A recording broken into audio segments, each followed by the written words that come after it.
What if everything you see, hear, and feel is just an illusion? Right now, as you watch this video, you surely believe the world around you is real and undeniable, and you, the one experiencing it all, must feel most real of all. This is how we naturally process the world. It seems self-evident, normal, and healthy. But what if it was all just a mistaken thought? We never stop to question the reality around us, and now, more so than ever, assume the existence of a physical, material world outside of us. But is this really so? The Buddha certainly disagreed. After attaining enlightenment under the Bodhi tree, he realized that each and every one of us are trapped in the illusion of samsara, ignorant of our real dreaming state. Because his teachings challenge our preconceived view of the world, many objections have been raised against it. But throughout history, Buddhists continue to argue that it is in fact in our best interest to see the world as nothing but a dreamlike projection of our mind. We will explore these objections and dive into why the Buddha taught that reality is a creation of the mind. By the end of this video, you'll understand why everything you've ever thought about reality may be completely wrong.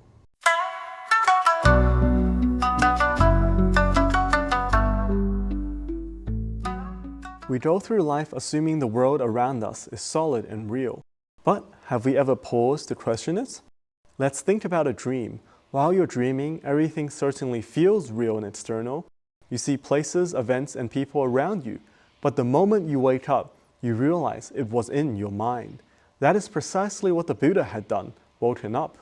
So if the world isn't how we think it is, how is it like really? Imagine we were hiking and saw a beautiful mountain range in the distance. From afar, we admire its ancient forests, towering peaks, and rugged cliffs.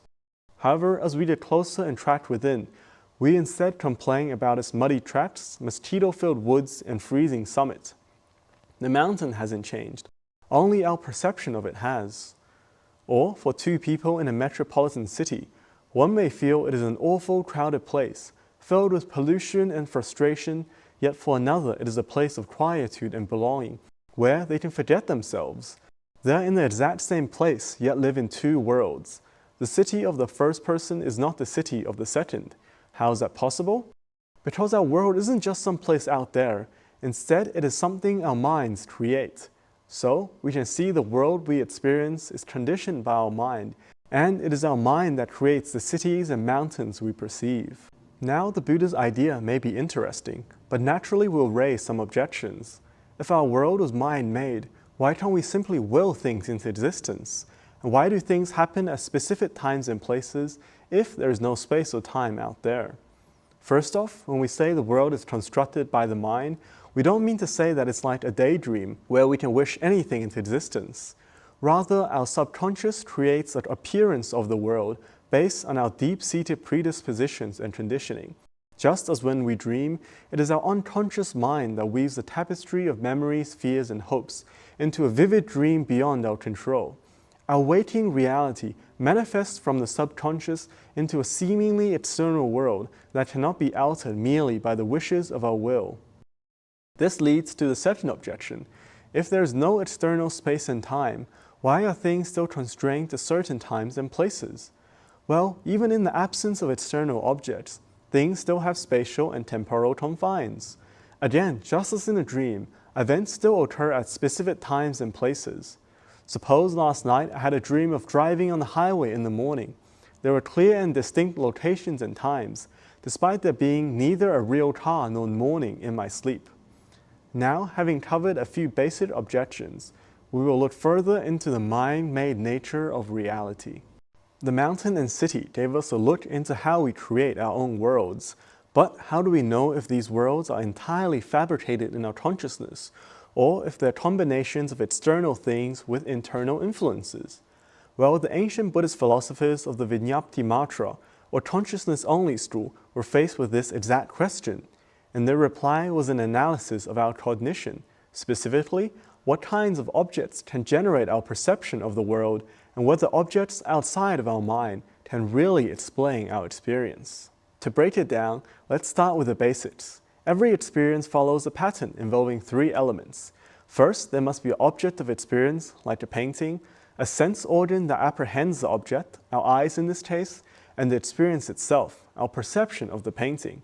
To put it together, when we see a stunning painting, the painting is the object of experience, our eyes are the sense organ, and the coming together of the painting with our eyes generates our experience of that painting. Now comes the critical point.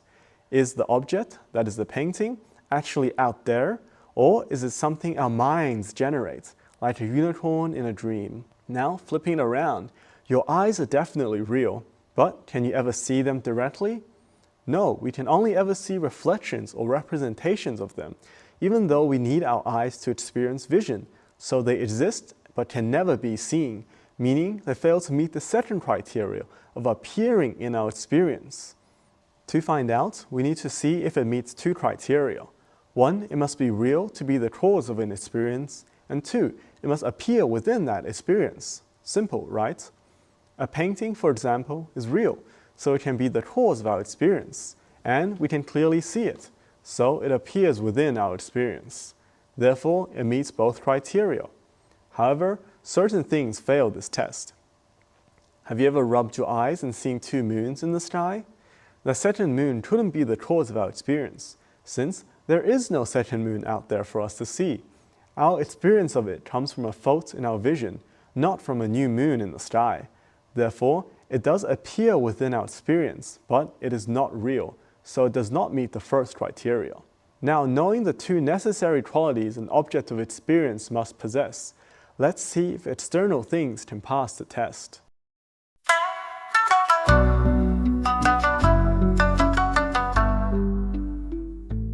To see whether external things meet these criteria, we need to understand what kinds of external things are out there, and broadly speaking, they fall into two general categories.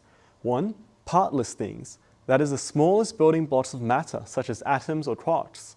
Two, compounded things, larger objects made of small units, like chairs and tables. Now let's put both under the test and see if they qualify as real objects of experience. First, we will take tiny individual particles to the test. Science tells us they're definitely real. Decades of research in physics and chemistry confirm this, so they pass the test. They exist and have the ability to cause an experience. But here's the issue. We never experience atoms.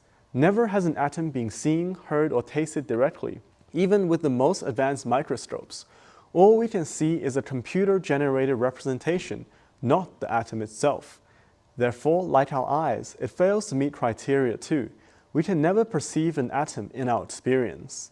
And just like our eyes, they may be real and assist in generating an experience, but they can never be the object of experience themselves. Since partless atoms don't make the cut, we must turn to the second option, compounds. Unlike atoms, compounded things are quite evidently part of experience. Everything we're surrounded by and perceive in this moment are compounded things. The device in front of us, the sounds we hear, and the foods we eat.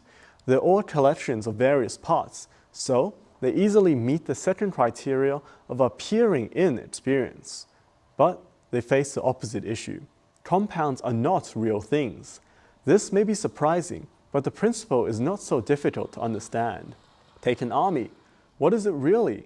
It's just a collection of individual soldiers. There is no single army apart from the individual soldiers.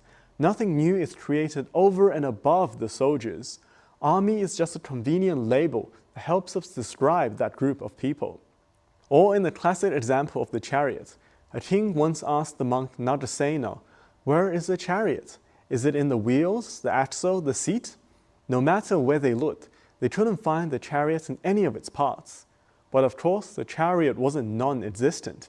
They had rowed the chariot to where they are and could clearly see it. There simply wasn't a separate, substantial chariot that exists separate from its parts.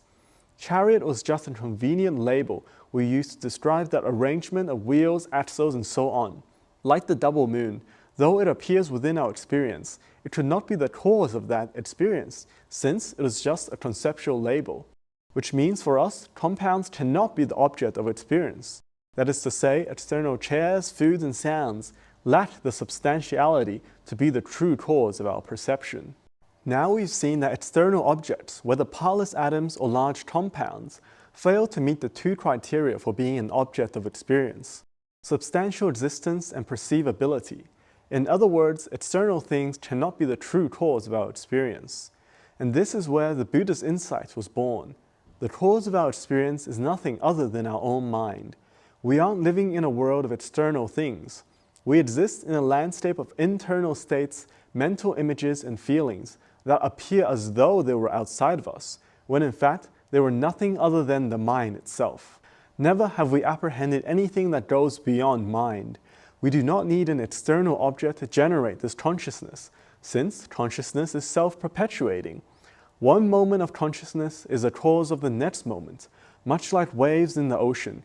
Each push the next along. But it gets more interesting than that. Mind-made experiences are not random. They're shaped by seeds planted in our subconscious, seeds of past intentions, emotions, and actions.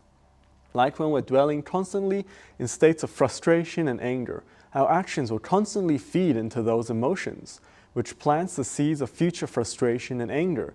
So it is a real thing that can have causal relations, meeting criteria 1 of being an object of experience. Now let's check if consciousness meets the second criteria, appearing within our perception. Of course it does. Have you ever imagined yourself in an exotic country filled with unfamiliar buildings and languages? Or dreamt of life in a different world? These experiences are entirely mind-made, yet are readily apparent to us. This proves consciousness meets the second criterion. It appears in our experience. So, what does this mean? It means we have never apprehended anything outside of ourselves. There has only ever been the mind seeing itself. For it is only ever the mind that manifests the appearance of an external world, and the mind itself perceiving that manifestation. The mind has generated 2 aspects, the appearance aspect and the seeing aspect, leading us to mistakenly identify with the world out there. Now you may have more questions. If there's only mind, how do our sense organs, like our eyes, ears, and so on, function? If there are no external objects, naturally we do not need external eyes or ears to see or hear. From the ultimate perspective, what we refer to our sense organs are just the functions of the mind to apprehend its manifestations. The mind has a capacity to see the colors it creates, hear the sounds it forms, and so on. It is the capacity of mind that is the basis of our real sense organs. Our physical ones are just a representation of that ability. Further, it may occur to us, if we all create our own worlds, how can we interact with each other? After all, I can't see your dream, nor can you enter mine. The Buddhist answer to this is that because we're all beings that share similar karma and manifest extremely similar overlapping worlds to each other, it appears as though we are residing in a singular world. Karma here is not a system of reward and punishment. It is simply the influence of past actions and experiences on our perception that leads our mind into manifesting itself in certain ways, like with the example of anger leading to angry karma, which in turn creates angry states of mind. So, we who share this world have in countless rebirths made similar decisions across lifetimes, leading us to generate near identical worlds so perfectly alike that we seem to share the same reality. The ancient Buddhist masters devised a beautiful metaphor to explain this. Imagine a dark room filled with 1,000 candles. Each candle emitted its own unique glow, but together they create a single brightness. Despite having different sources, all the lights overlap, such that they're indistinguishable. In the same way, the appearances manifested by our minds intermingle and overlap with each other, as though there are only a single light. We have to ask now, why did the Buddha teach this? Fundamentally, the Dharma is about how we perceive the world and how that perception shapes our actions. So, it is the way we see things that determines how we act, and those acts in turn influence our future experiences. Should our perception of the world be mistaken, naturally our actions will be misguided and fail to meet their intended goal. It's like trying to cross the road while wearing tinted glasses that made red lights green. You would not make it very far without danger. This was the Buddha's diagnosis for our most fundamental issue, that of suffering. We don't see things as they are and project a level of reality beyond what is really there. In an illusionary and ever-changing world, we impose substantiality and permanence where none is to be found. So, to make our mistake clear, the Buddha taught us that the world around us is a creation of our own mind, and rather than reifying it into something with true existence, we should recognize it for what it is, an appearance of our consciousness that we mistake to be truly existent outside of our mind's projection. The Buddha's message in this teaching on the mind-made nature of reality wasn't merely for the sake of metaphysical speculation. Rather, after having seen this nature himself, he wanted to remind us how important our actions are both to ourselves and to our world. Every time we make an intentional decision, we influence our mind, whether consciously or subconsciously, and we know now that it is the state of our mind that determines our world. Should we constantly engage in unwholesome actions, naturally we will not experience a wholesome world. So, the Buddha has summed up his teaching with a short stanza: commit no evil, do all that is wholesome, and purify your mind. And on a deeper level, the Buddha wanted us to let go of our grasping to the world as if it was a real, substantial thing. Fundamentally, we're trapped in these endless rebirths marked by suffering because we cannot let go of our grasping. And our grasping has its origins in our mistaken perception of the world as a real, substantial thing out there for us to seek. To treat the problem at its roots, the Buddha pointed out to us, the world is not but a dreamlike manifestation of our mind, without any substance at all. It is entirely empty. For this purpose, he taught in Avatamsaka Sutra, if one desires to understand the Buddhas of the three times, they should contemplate the nature of the cosmos, as fabricated from the mind.